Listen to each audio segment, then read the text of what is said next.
বিসমিল্লাহির রহমানির রহিম।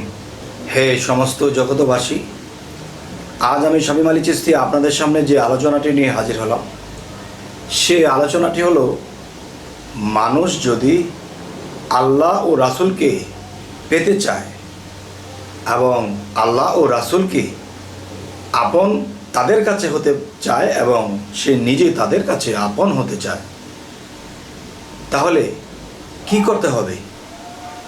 মাতাল হতে হবে। মাতাল। যতক্ষণ পর্যন্ত একজন মানুষ মাতাল না হবে, ততক্ষণ পর্যন্ত একজন মানুষ আল্লাহকে কখনোই লাভ করতে পারবে না। এখন দেখেন, কোরআনের মধ্যে কিন্তু এই কথাটি এসেছে যে নেশাগ্রস্ত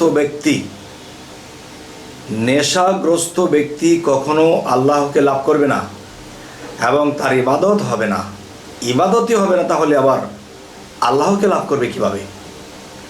কোরআন যে কথাটি বলেছে সহজ ভাষায় বলেছে, তবে আমি একটু উল্টাভাবে বললেও এই উল্টার মধ্যে ভাবটি লুকিয়ে আছে। অবশ্যই আপনারা এই কথাটি খেয়াল করে শুনবেন। দেখেন, আল্লাহ কোরআনে বলেছে নেশাগ্রস্ত ব্যক্তির দ্বারা কোনো ইবাদত হবে না, আর ইবাদত না হলে আল্লাহকে সে তারা পাবে না। তাহলে আজকের যে বিষয়টি দেখেন, সেই নেশাটা কি?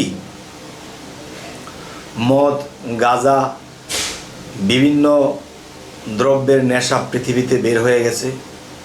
এই নেশার কথা কিন্তু কোরআন বলেনি। কোন নেশার কথা বলেছে? বাড়ির নেশা, গাড়ির নেশা, নারীর নেশা। আর এসব নেশায় যারা হারিয়েছে দিশা, তারাই একদিন আল্লাহ থেকে বহু দূরে, আর আল্লাহকে তারা কখনোই পাবে না। আর এই কথাটি আল্লাহ কোথায় বলেছে? আল্লাহ কোরআনে এই কথাটিও বলেছেন যে দেখেন, যে যারা আছে পৃথিবীতে, যারা আমার পথে নেই আর যারা আমার পথকে কখনোই পাবে না, আমি তাদেরকে সম্পদ দিয়ে ডুবিয়ে রেখেছি। কোটিপতি, বড় বড় টাকাওয়ালা ব্যাংক ব্যালেন্স, আমি এদেরকে অর্থনীতি দিয়ে ডুবিয়ে রেখেছি। তারা আমার পর্যন্ত খবর পাবে না। হ্যাঁ, তবে কেন পাবে না? তারা মাতাল। মাতাল কি? গাড়ির নেশা, বাড়ির নেশা, টাকার নেশা, অর্থের নেশা, সমস্ত নেশায় তারা মাতাল হয়ে আছে। তাহলে যেইটার নেশা তারা হয়ে আছে, সেটা তারা কামাই করতেছে, খাইতেছে, চলতেছে। তারা দুনিয়াতে সুখ করতেছে, আখেরাত ফাঁকা। তবে কোন নেশাটি করলে এবং কোন মাতাল হলে আপনি আখেরাত খাড়া হবে, আখেরাত ভালো হবে, আল্লাহ প্রাপ্তি হবেন, কোন মাতাল হলে, আজকে বলবো সেই কথা। তবে এতটুকু আলোচনা রেখে যদি চলে যান, তাহলে কিন্তু আমার মনে থাকবে ব্যথা, আর আপনার মনের মধ্যেও থাকবে ব্যথা। আপনি শুনতে চাইবেন না আর আমার এই ইউটিউবের কথা, এবং শুনতে চাইবেন না এই ফেসবুক পেজের কথা।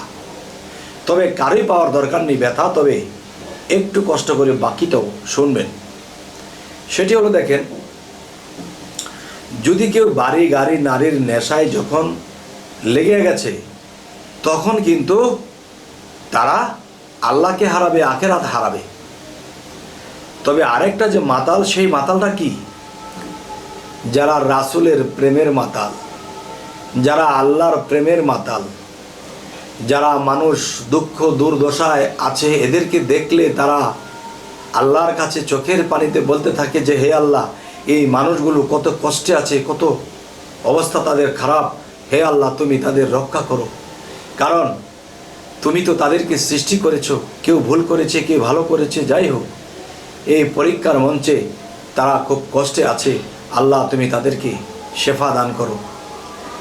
নিজের জন্য কিছু বলবে না, অন্যের উপকারের জন্য লাগবে, এবং আল্লাহর প্রেমে সবসময় সে মাতালের মতন জিকির করতে থাকে, ইয়া আল্লাহু, ইয়া আল্লাহু, ইয়া আল্লাহু, সবসময় মাতালের মতো থাকে। যদি কেউ বলে আপনার জায়গা জমিটা কেউ নিয়ে গেছে, বাবা বাবা, যেটা যে নেওয়ার সে নিয়ে যাবেই। আপনার ছেলেটা তো এখানে আটকা পড়ে গেছে, মানুষ মারধর করতেছে, বাবা আল্লাহই দেখবে, বা সে নিজে গিয়ে দেখে তার ছেলে অপরাধী, তাহলে সে তার অপরাধী ছেলের বিচারও হতে হবে, সে এখানে নিষেধ দেবে না। মানে বিভিন্ন কিছুতে তিনি দুনিয়ার কোনো নেশা, দুনিয়ার সম্পদ তাকে গ্রাস করতে পারে না। তার নারী, বাড়ি, গাড়ি এসবের প্রয়োজন নেই। সে সবসময় রাসূল নামের মাতাল হয়ে থাকে, আল্লাহ নামের মাতাল হয়ে থাকে। তখন কিছু লোকে তাকে ভণ্ড বলতে থাকে, আর আল্লাহকে বলে যে হে আল্লাহ, তোমার প্রেমে যদি জ্বালা যন্ত্রণা যাই হোক, আমাকে পরীক্ষা পাশ করে নিও, আমাকে কষ্ট সহিবার শক্তি দিও। হে আল্লাহ, তুমি আমাদেরকে এরকম তোমার প্রেমের মাতাল বানিয়ে দাও আল্লাহ। হে রাসূল, হে আল্লাহ, তোমার প্রেমের নেশাখোর বানিয়ে দাও আল্লাহ। আল্লাহ, তোমার প্রেমের নেশাখোর বানিয়ে দাও আল্লাহ।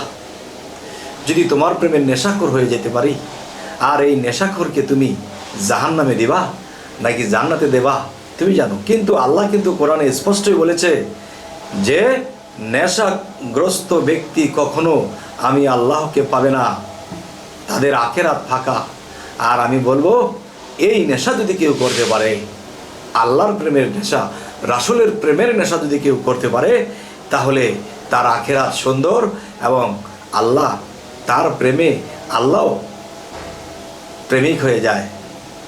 হে সমস্ত জগতবাসী, জানি না আজকের এই কথাগুলো আপনাদের কেমন লাগলো, ভালো লাগলো কি মন্দ লাগলো। তবে আমার এই আলোচনা যদি আপনাদের ভালো লাগে, তবুও একটা কমেন্টে লিখবেন আলহামদুলিল্লাহ। আর যদি খারাপ লাগে তবে সেটাও লিখবেন। অবশ্যই সামনে কী ধরনের আলোচনা চাচ্ছেন অবশ্যই আমাদেরকে জানিয়ে দেবেন, এবং আমাদের এই আলোচনাগুলো যদি আপনাদের ভালো লাগে আপনারা শেয়ার করে দেবেন, লাইক করে দেবেন, ইউটিউব হলে সাবস্ক্রাইব করে নেবেন। সকলেই ভালো থাকবেন। আল্লাহ হাফিজ।